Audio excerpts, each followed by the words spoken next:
Welcome to the Courageous Caribbean Woman podcast. I'm your host, Freeline Wilkins. Join me in this interview with a fellow Caribbean woman as we motivate and inspire you to unleash your own courage. Let's go. Hello, everyone, and welcome to another episode of the Courageous Caribbean Woman podcast. Today, I have with me Miss Leeon George. I'm very excited to have her with me. She's a marketing coach. She coaches female coaches. She helps them to basically create an income, a full-time income, right?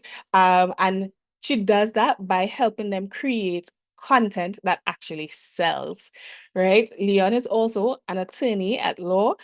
She's a YouTuber and also a podcast host.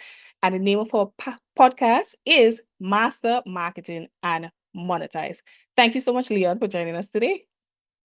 Thank you for having me, Freeline. I'm so happy to be here and I can't wait for us to get started. Excellent. Great. So usually I like to ask some of my favorite questions, and this is just for us to get to know you a bit better. So first of all, would you describe yourself as an introvert or an extrovert? You know what?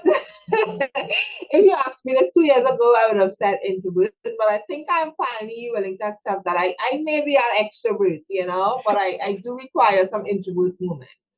Yeah. Good. I get you. I get you. Good. Do you think the transition into being an entrepreneur had anything to do with that? Oh, absolutely. I think Yeah. like once you get so comfortable being around your own space and just being in your bubble, it's hard to break through into the wide west of the world. So Yeah. sometimes I'm just like, I'm good with a book and just staying indoor, like I'm happy. That's my happy space. Okay. Excellent. What do you enjoy doing in your downtime? So I love reading. I haven't been reading that much, but I love reading. But I also love Netflix. And if I just want something to kind of just Right. numb out and just soak in, I'm a Netflix person through and through Netflix and chill, hang out with my niece, my family, my friends. Those are the things that really ignite joy in my life. Lovely. I love that. And what's a book you might recommend, or even something on Netflix? Either one is fine. Yeah. Comes to a book, I would say like if you're a business owner, I recommend that you read Blue Ocean Strategy. I recommend that you read Jump by Steve Harvey. I recommend that you read We Should All Be Millionaires by Rachel Rogers. I love that book, especially if you're a black woman in business. You absolutely need to read that book. All right. If it's more like life, like let's say going through a really challenging time, there's so many good life books. I love difficult conversations because it really just reshapes the way you think about the world and your interactions. Yeah, and I'll end it there. So those are your book Okay. supplies you can stop upon. Yes. Excellent. Good. And what is the thing you love most about the work that you do? Ooh, such a good question. I think we're just connecting with fellow business owners and seeing how their business impact their life positively. For some of my clients, like they do have jobs, but their job is paying them just enough, right? And when they get sales and they get income and they make that full-time income from their business, they're now allowed to live. They're now allowed to spend on their desires and their wants and make big moves. So that really ignites me and excites me. Seeing people say I left my miserable toxic job and being able to now become full time, that really inspires me a lot. So I think just seeing the impact of creating the type of content that sells, I feel like that's probably one of the best things about what I do. Like I'm truly, truly honored and humbled and excited to work with the people that I have worked with currently and in the past. Okay. Good stuff. I like that. And if you had the power, I guess, to go back to the past and change something there or see the future, which one would you pick and why? This is such a good question, and I'll choose the past because I think we can shape the future right now based on what we've done. But I think, is it 2020 is hindsight or something along Mm-hmm. those lines. So I think looking back, you have different perspectives. I'll choose the past because my mom was in the past. So like for those who know, my mom passed in Right. 2020. So like my mom was in the past. If I could go back to Mm-hmm. when she was here and healthy and just so like vibey and excited, I would just go back in that time and just freeze that time and just appreciate her more, tell I love you more, give her more hug, more dance, be silly with her again, you know. So I would say the part because of that, I feel like in the future we could change the future based on what we're doing right now. I get you. And that makes perfect sense. Yeah, That's a new response and I love it. It's just like really. even a, just a yeah, it's just a different perspective. Most of the people I ask will just can't say, okay, they'll just see the future because they feel like changing past might Mm, change some stuff in the present and they enjoy the present right now. Depression. Yeah. But I get this and I love this. I love this because somebody else kind of mentioned a similar thing, right? So Oh, okay, this is okay. good. Meaning privately, somebody mentioned something Okay, to me. okay, okay. Yeah. Okay, okay. Okay, good. So, what activity should a visitor who comes to Trinidad put on their itinerary? Mm, so good, so good. I mean, I think it depends. So if you love like hanging with friends, so you come and get to Lime and hang with friends, I would say you come around Carnival, you maybe come around Bandon Right. season, which is now like July, Mm-hmm. August, etc. And you enjoy those type of things, those fets, those bandons, you enjoy those type of things. DDI, if you have not DDI, you should probably DDI. If you're a shopaholic and you probably maybe in another country with a lot of like, big name malls and stuff. I think Trinidad have a really good selection of malls for you to pick and choose and like have a good shopping experience as well. And of course, the beaches, like I'm a little boring, so I tend to the same beaches, but you could really and truly explore with your beaches and have a really really good time with that. But I think it's so diverse and every food item. Just try every food item Yeah. because you love it from roti to like literally have a food day. Like Yeah. come to Trinidad hungry with your belly in your hand, as they say. Come to Mm-hmm. Trinidad hungry and just try everything. Try the food from the airport, try the food from the street food, try the food every single way. Trust me, you love it. You'll be obsessed. So yeah. Yeah. I can agree with that. I can agree with, Yeah. I mean, being willing to try the food. And I'm from a small island. So even the malls that you mentioned, the shopping sort of opportunity Yeah. and stuff like that. Yeah, you're absolutely Yeah. right. So excellent. Thank you so much for sharing that with us. And so now, as we get into things, tell us, I mentioned at the top of the show that you are an attorney at law. And if you could share with us that transition from being an Yeah. attorney to becoming a marketing coach. Yeah, thank you for asking. So I would have got called to the bar in 2017. I spent 2 years in practice, and I remember during those 2 years just having this yearning and this feeling for something more. Now, Mm-hmm. at first, I was hard to grapple with because becoming an attorney at law at 23 years old is a huge accomplishment. It is like what else could you want? Like that's what my brain was telling me. Like, what else could you want? Because you already achieved, you entered into this prestigious profession that so many people strive to become for their most of their life, right? And you enter and you achieve this at 23 years old. Like, what else could you possibly want? So Mm-hmm. eventually I realized that, I was applying because I figured, this job that I would have experienced, I didn't experience it, have the best experience in it, and I said, you know what, maybe I just need another job. Maybe I just need another job. So I kept applying and getting rejected, rejected, rejected. And I said, you know what, like, I just said, I'm done. I'm done with applying. I'm done with waiting for someone to realize that I'm smart, I'm intelligent, I can add to their organization. I said, you know what, I'm going to create my own opportunity for myself. And I think having that thought process, I then reconditioned my mind first and foremost. So I started to read more entrepreneurial books like John by Steve Harvey, Blue Ocean, the books that I mentioned earlier. I started to read those books even while I was still like in my cubicle. I was reading those books and really just reshaping my mind. And with that, I ended up really actually finding out more about this online world, which was still fairly new in 2019. Like for us, not many people knew about the online space and running a business through the internet. They were like, what is this? Yeah. So I said, you know what, I have always been really good with writing. So I thought I was going to become a copywriter. So for those who don't know what a copywriter is, they're basically people who write copy online, like write words. So that could be a caption, ads, blogs, website copy, etc. Right? And I was like, great. And I started to write captions to press, and they would say, well, could you help me with the actual content itself? Could you help me come up with the ideas? Could you help me create a plan and all these different things? And I realized, you know what? A lot of people really actually needed this all-rounded plan to show up consistently, know exactly what to say, and then create a plan to do so effortlessly. And that's when I kind of transitioned into becoming like a marketing coach to help persons with everything as it relates to getting their content out there so that they can get more sales. And as time passed, I was able to make this a really like lucrative business, something that I could have like lived off of, plan for the future, etc. And just expand, personally and business wise.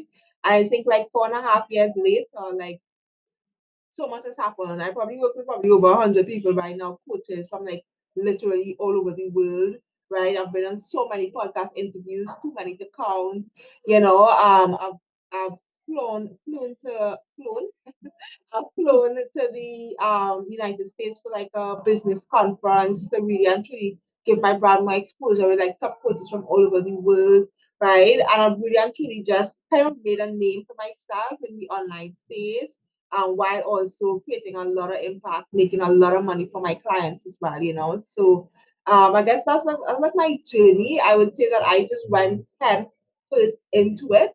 I didn't really expect anything much from it. I was like, I just like creating content and writing captions. So I'm going to do this. And 4.5 years later, I know I have a full roster of clients now. I'm making great impact. And it's so good to see like the things that my clients are able to do when we work together. So yeah, I guess I hope that answered that question accurately. Yes, it most certainly did. And it's such a wonderful and encouraging story as well. And this is the point of the podcast as well, to share stories that people could realize for the person who might be in that same position when you were feeling like, okay, I need to get out of this. I'm not really enjoying this job. And they might even be feeling sort of like, what more can you ask for, right? Especially if you enter a prestigious profession. You said you were 22? 23, yeah. So I became a senior 23, at 23. right. Yeah. At 23 and like, so young. And it's just like, okay, this makes sense. This is what I would have been working so hard for. And you just you Yeah. probably would have sort of rethink it so many times, right? Yeah. Because it does take courage to make those kind of, leap. And I like that you said that you will getting your mind right first, right? Because as I like to say, when your head, or at least you have to have the transformation happen in your mind first before you actually see it come to life. So that is absolutely wonderful. And now you are transforming people's lives, right? And you Yeah. started with your strengths. You just said, okay, I'm good at this thing. This is where I'll start. And then it went from there. Yeah. And I mean, which Yeah. also that even points out the importance of just starting, right? So Absolutely. great. Now, the one of the things that came to my mind actually is how people even responded to you and how you might have managed that, especially because again, you're talking about a profession that people, love and Yeah. they Yeah. And they respect it a lot. Like they yeah. respect it a lot. It Yeah. commands and respect people like Yes.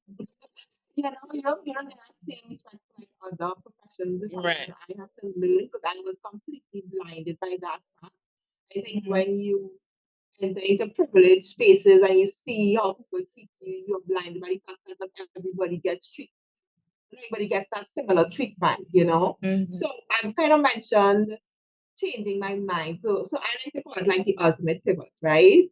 So Right. like I'm pivoting my mind, which I did through reading books, podcasts, all these different things. Another thing that I had to pivot was my tribe, right? I had to realize that if you love me because of my title or because of how you think you could have benefited from me, then that's not the type of love that I am willing to accept, right? I'm only willing to move forward with people who love me for me, who love me regardless of the title that I hold or the job that I have. So, yeah, some responses were unfavorable, but I always look back and I always say those who stayed were meant to stay and those who left were going to leave anyway. So I always like appreciate, like looking back on my journey, I always appreciate the fact that the people who weren't a right fit for me or the people who didn't receive what I was doing well, they decided to distance themselves. I decided to distance myself from them. And then I grew even closer with the friends and the family that stayed and that reconnected. And that grew to love me because love isn't stagnant. People aren't stagnant. People aren't in a box. People aren't in your own perception of who you want them to be. People are allowed to grow. People are allowed to mature. People are allowed to evolve, right? And if you love and understand persons enough, you would give them the space and the safety to evolve, right? I never stopped being an attorney. I've always been an attorney. I always use law. I always am having probably some matter that I'm still continuing for months, like if you're in the law field, you know this, like matters don't just end. If it ends, somebody's gonna Yes. come to you say, hey, I need this, or there's some family member who wants this, who does that. So there's always going to be that legal side of me that I'm always still going to use. And I am still using to this day, right? Yeah. But I think too, like when it came to just answer your question and just to tie it back in, when it Mm-hmm. came to how people responded, like I didn't really wait for people to respond to take action. I just did what I felt best to do in the moment, and I allowed people to process their own emotions of how they felt. Right? Like I didn't take responsibility for how persons felt, but at the same time, it was a strong indicator of, do you like me or do you like the idea of me? Do you value me or do you value what I can contribute towards you? And I think that's a hidden benefit as you take courageous steps into whatever you want to do. You get to see everyone's true colors and you get to see those who truly value you for you, and those are the people that now they're gonna be your lifers, they're gonna be your friends for life, your family for life. So yeah. Excellent. I like that. I like that you said, one, you didn't take responsibility for how other people were feeling, how they were responding to the decision that you would have made. And also, you did not wait for them to get on board for you to make a move. It's just like, okay, I'm making this move, and then hey, I'm Yeah. sharing that with you, and you could deal with that as you wish. And of course, the beautiful thing of recognizing who could come along on this journey with you, it revealed Yeah, that. Yeah. So absolutely. that's awesome. That's awesome. Good. When we think about, so like you work with women, and you say sometimes, a lot of them, they still have their 9 to 5 and they're running a business, right? When you sort of think about, for the woman who's in her job and would even contemplate like leaving, like wanting to leave, like how you left, what are some of the lessons, or what's something you might say to somebody in that position to just make that transition smoother? Mm. Such a good question. The first thing that came to me as you're asking that question is really set up yourself for success.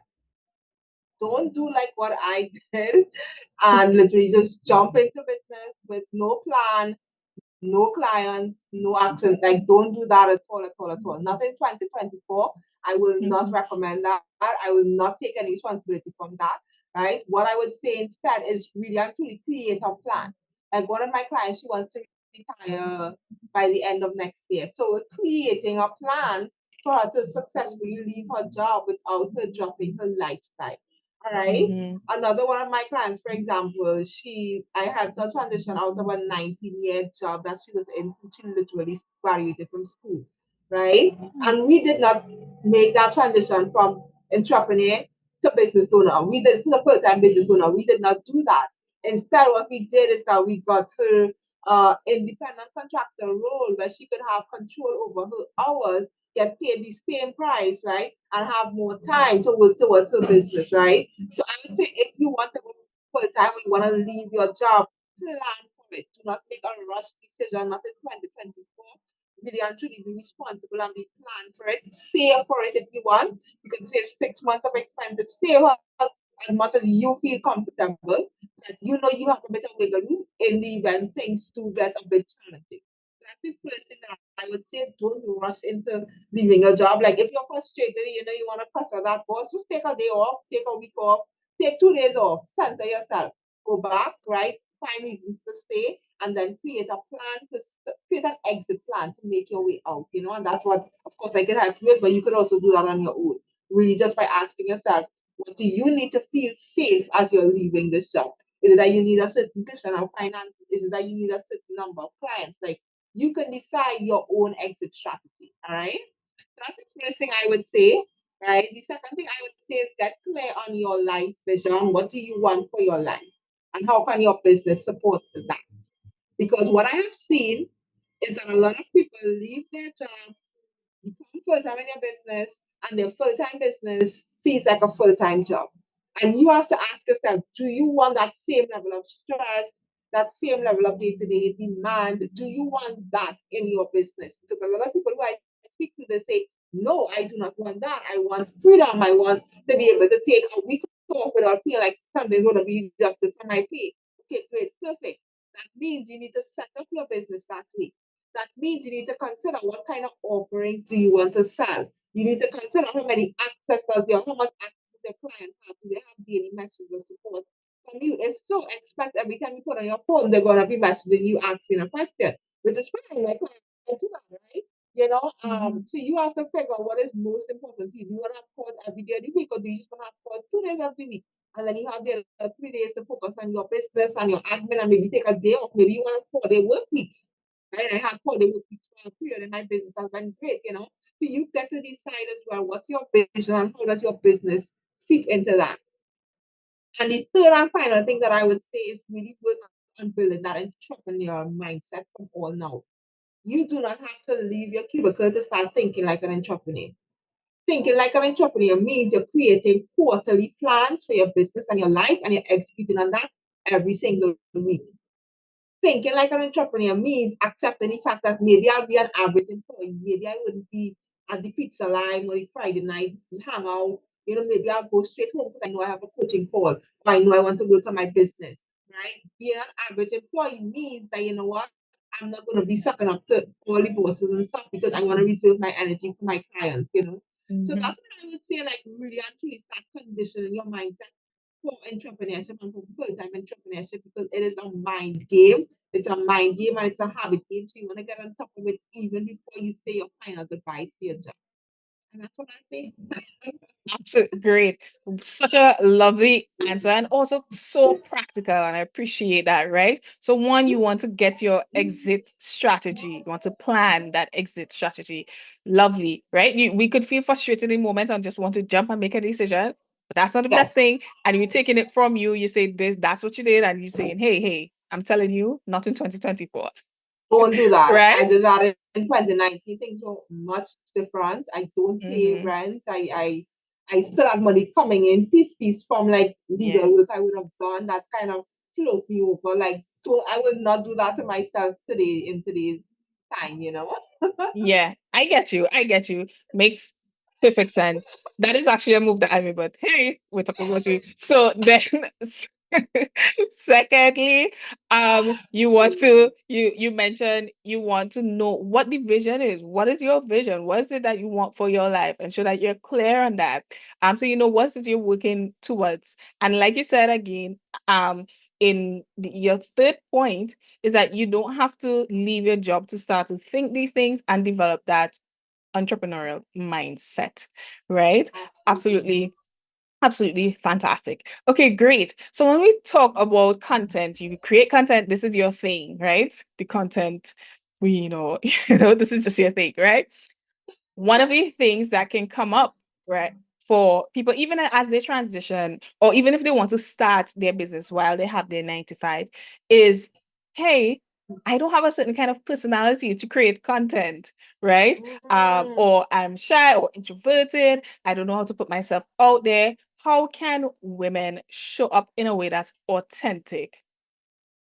That's such a good question because a lot of my clients are actually introverts. Like when we have that initial consultation, they say, "Hey, I'm an introvert. Hey, I don't really like I don't really. I feel like I'm socially awkward. I don't really have a bubbly personality and all these different things." And I totally get that. Best thing that I think I help my clients with is really and truly getting clear on what is their strengths. Maybe you don't have a bubbly personality, but maybe you're very good at breaking down step-by-step processes. Maybe you aren't somebody who likes to write a lot of long captions, but maybe you're a natural online, right? Maybe you're not the best video editor and all of this. Maybe you can do a quick talking reel and just talk face the camera, right? So I would say you don't need to have a specific personality to succeed in the content space because there is someone who is going to be attracted with your vision of how you put yourself out there and your authentic self. So I think like when it comes to really actually being authentic online, I would say the first thing is you want to stop looking at what other people are doing and comparing, because a lot of people do that. And even like clients will come to me and they'll be like, I see you doing this, like, but I could never do this. Now, like, I'll be Mm-hmm. like, well, don't. Well, don't do Mm. it. If you Mm-hmm. would never do this or you don't see yourself doing it, don't do it, you know? So I would say one of the first things that sometimes could prevent you from being your authentic self is the comparison thinking, because somebody else is doing that. Like first and foremost, you don't even know if that thing that that person is doing is successful. You don't even know if that thing is getting them clients. Like you don't even know what's going on behind these people's businesses, you know. So I would say try to just have tunnel vision. That helped me a lot. Like, and I still have a lot of tunnel vision 4.5 years later. I kind of don't know who nobody is right now. And that's not because I don't want to mingle or anything, but it's really because I'm just so focused on like what does Focus. my client need, you know, what do they need from me? So I have really, really strong boundaries on my clients. Know this, like I focus on me and I focus on them. Like that is it, right?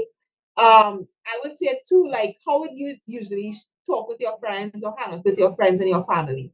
Like bring some of that online. Obviously not everything. Like I consider myself to be a very private person regardless of having Mm-hmm. like an online presence.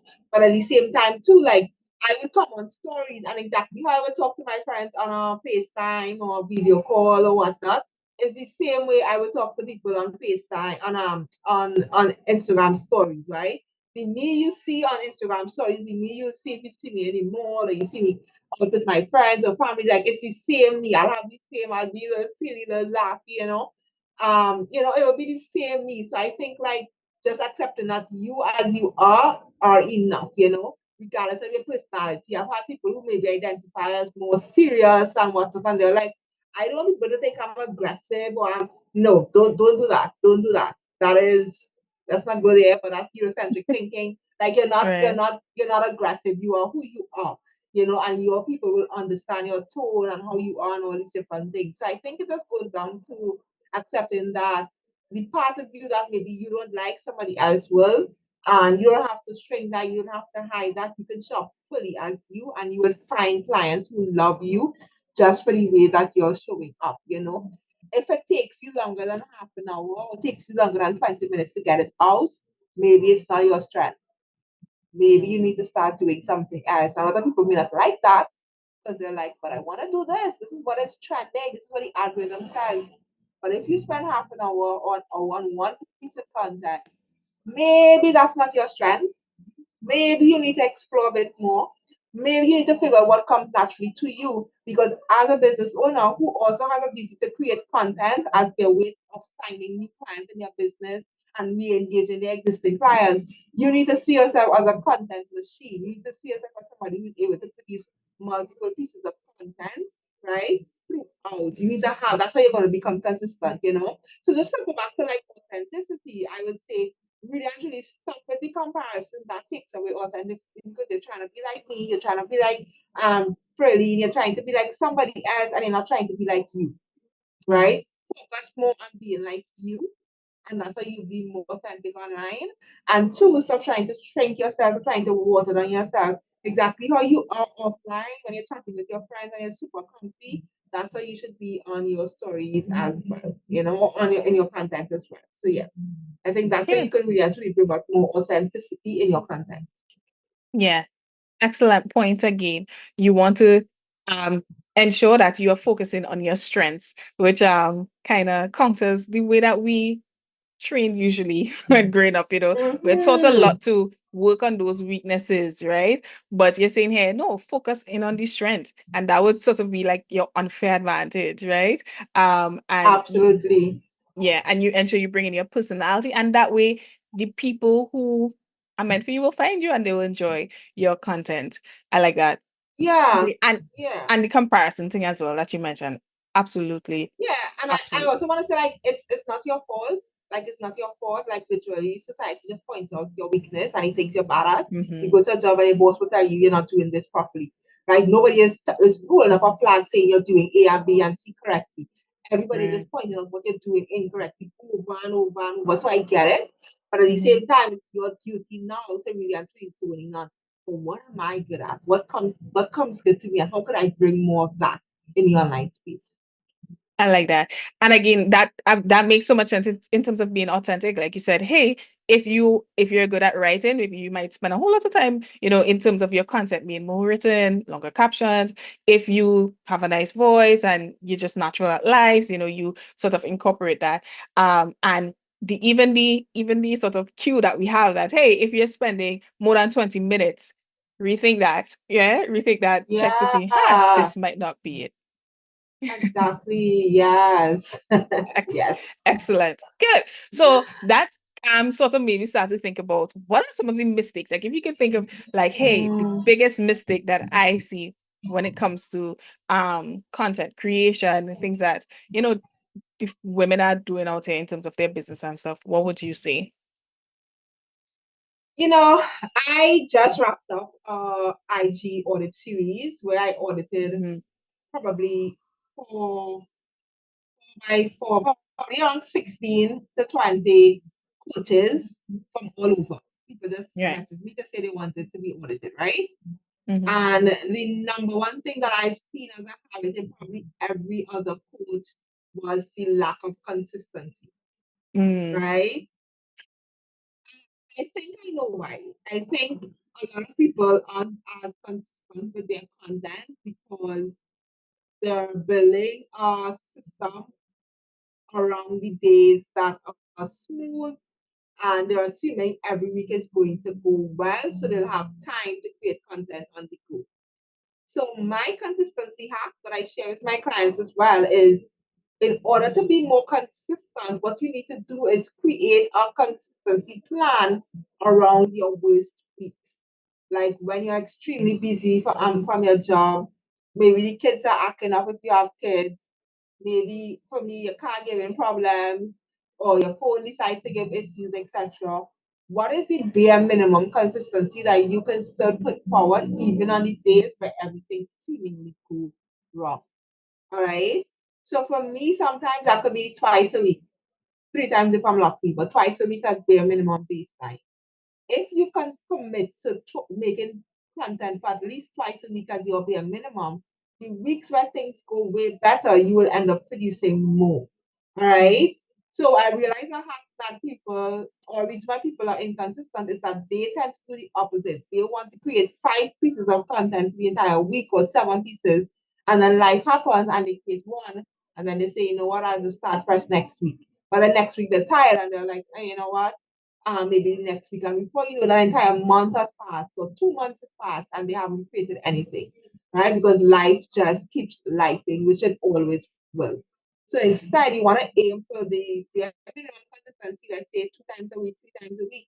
Have that batched out and sent out and scheduled. So when life happens, you still post twice a week, right? And if life is going great that week, everything is going smoothly, then you can say, you know what? Feeling to go live.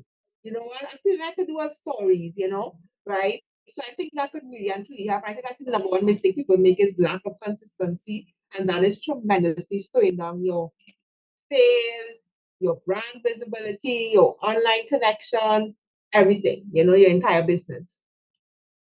Yeah. Um, I get that. And it's like you said, because it makes sense to me that, you sort of plan for the most stressful time, right? The when things aren't easygoing. I don't really want to say perfect, but but you want to plan for when things are more on the hectic side. So that you kind of see, hey, where is it? And even the numbers that you said were also quite reasonable, right? You said maybe it might be 2 times, right? If you're lucky, just depending on what's happening. And I know, sometimes we could feel the pressure to ensure we're doing it every single day, right? But Yeah, that could be just setting yourself up for failure, basically. absolutely. Yep. Yep. Good. All right. And so now we hear the mistake, and if you were to think, okay, here's a tip, right? So we consider the mistakes. What's like one of the most important tips, or the simplest thing that you could tell a listener? Maybe they have a business already, and they're trying to figure out the whole content, you know, even being consistent around content. What is most important for them to do? Definitely plan your content and execute the high intense brain activity that it relates to your content first thing in the morning, not last thing after a tiring business day. And this is from speaking with clients who would literally say after 9 at night, they're now thinking of content ideas. Don't do that. That will not be you. After listening to this podcast, that will not be you. Let me tell you what you will do, right? After listening Mhm. to this podcast, what you will do is that you will set a time period in your calendar, just like you plan for your business meeting, just like you plan to eat lunch, just like you plan to check your friends and your family, you are going to plan a slot in your weekly calendar for content creation. All right. So that could be Sunday evening for some of those who maybe have jobs and want to do it during the week. Or maybe that could be Monday to get that out of the way. I still kind of create content on Mondays. I love that. Just to create have it out of the way. So you're going to do probably like a 2 3 hour slot. It's up to you and your calendar, right? You're going to put that time period on the time where your brain is the freshest, you have no fatigue from the day or from whatever activity. Ideally, life happens maybe you can't, but Mhm. ideally, right? And then you're going to map out your content using content themes, or people call it content pillars, all right?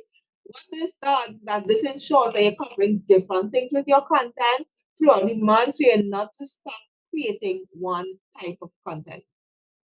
And the most common type of content that I see a lot of coaches creating is the how to content, the educational content. That is just one type of content, which means that only speaks to one type of buyer. The buyer who Mhm. probably wants to know if you have enough information to help them. But not all buyer would value this type of content. There's the buyer that would value the brand building content, the storytelling content, where you're sharing stories about yourself, your why, all these different things. So in your content themes, you're gonna say, okay, let's say every Monday you're gonna share a brand building or storytelling type content where you're sharing stories, whether about yourself, your client, a lesson you've learned, all these different things, right? Let's say on Wednesday you want to share another type of content. Other than the how to, the how to is important, but I just want to highlight other types of content as well.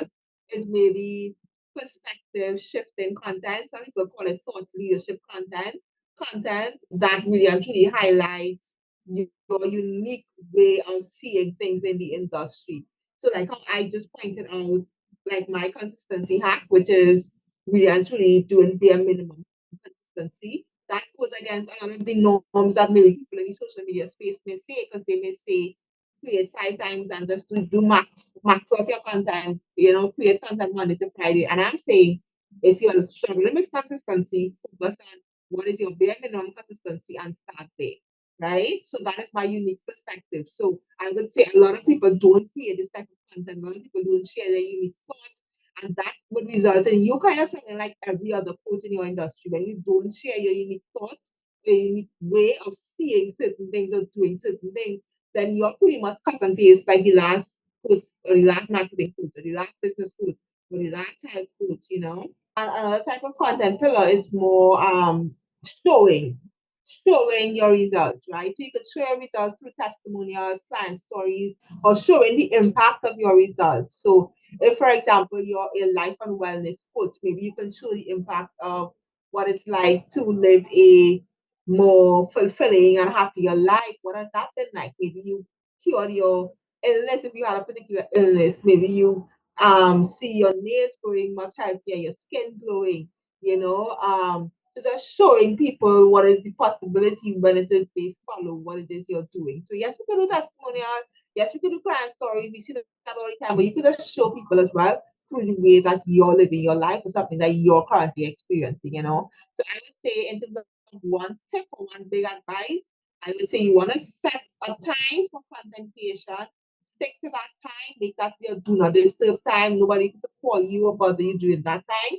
And then I wanted to come up with content ideas based on these different content pillars and plan out when you're going to post what so that you have a nice mixture of content because that will speak to different buyers. If your sales are drying up, right, and it's a hard desert, ask yourself, are you just creating one type of content or are you diversifying your content? All right. So yes.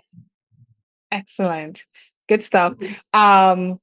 I like that. A different question that came to my mind. Um, which I still want to ask. So when you think about being a coach, you help women to, get clients and stuff like that. Um, can you touch on even marketing for your ideal client and even how because you could end up attracting people you don't necessarily who don't sort of match who you mean to work with. Do you have Yeah. any tips there? Absolutely, and that's such a good question and a real problem that people face, which is that maybe people are DMing them or booking a consult, but they get on the call with them and there are quote unquote time wasters, people who aren't really serious, so aren't a good match, right? So my main tip for this is you want to make sure every piece of content is speaking to your ideal problem, your ideal client's pain point, solutions or goals or desires or an obstacle. That's it. Those three things to being really specific with regards to who your content is targeting and can get the right people in your DMs, right? You want to make sure every single piece of content is relevant. I want to stress on that word. Relevant means it matters to your ID client. That's what relevant means. Does it matter to them? What I have seen, a lot of people create content that is important to them as the coach, but not what is important to your ID client. All right. Right. And you can feed your own ego. You can say it's my page, I can get what I want and all these different things. Right? But don't complain when the clients don't come your way. Right? You can Right. have your cake and eat it too. If you Yeah. know your aim as you're posting content is to really and truly increase your online sales, build that follower stuff, client, make a full time income, then every single piece of content should be relevant to them. It should speak to the problem that they're facing. And in order to address this, you can tell them why they're facing this problem or how they can solve this problem. It should speak to a goal or desire that they have, something that they generally want to achieve that your program could help them achieve, right? Not things that your program can't help them achieve. And also obstacles. Let's say there's a potential client who maybe took a few steps. What are the obstacles that they're facing? Is it that they don't have proper time management? Is it that they don't have the right support? What are the obstacles? You want to make sure your content speaks to that as well, right? Excellent. Great. So what I'm hearing you say is basically you want to ensure that your content is clear, right? And it is addressing the matters of your ideal clients, not so much you, and making sure that it's relevant all the time to the ideal client. Excellent. Yes, yes, Oh my yes. goodness, Leon, so much good, valuable information here. In just this little time. And so I am positive that all listeners would be wondering, hey, how can I get in touch with Leon? How can I start to work with her? So if you could just share with us how we can work with you and how to reach you. Absolutely. So if you'd love to enter into my world and become one of my clients, you can do that through my private coaching program. It's a 3 month coaching program where I would literally help you map out your signature coaching offer and create content that sells where you can sign up to or at least two high paying clients every single month and work your way up to making a full time income in your business. If you want to learn more about private coaching, you can check out my website, thecontentmagnet.co, or if you want to message me and speak to me and ask me questions about it, check me on Instagram at The Content Magnet. I'm very active on Instagram, but I'm pretty much everywhere as well. Facebook, The Content Magnet, TikTok, The Content Magnet. LinkedIn, however, it's my name, Leeon George. And I also have a YouTube channel. So once you search The Content Magnet or Leon Marketing Coach, the YouTube channel will pop up. And I have a podcast, as mentioned earlier, Master Marketing and Monetize, where I share a lot of free advice and tips on how to market and sell your coaching business. Okay, great. Thank you so much. And I imagine that we all find this episode so valuable for the entrepreneurs or those aspiring to become business owners themselves. So thank you, Leon, for joining us today and for the work that you do, for being courageous to taking that step and going after what it is that you want and for impacting not just the women in the Caribbean, but internationally. So thank you for the work that you do. Thank you so much for having me. I love this conversation. I hope that it reached the right group of people. Excellent. Excellent.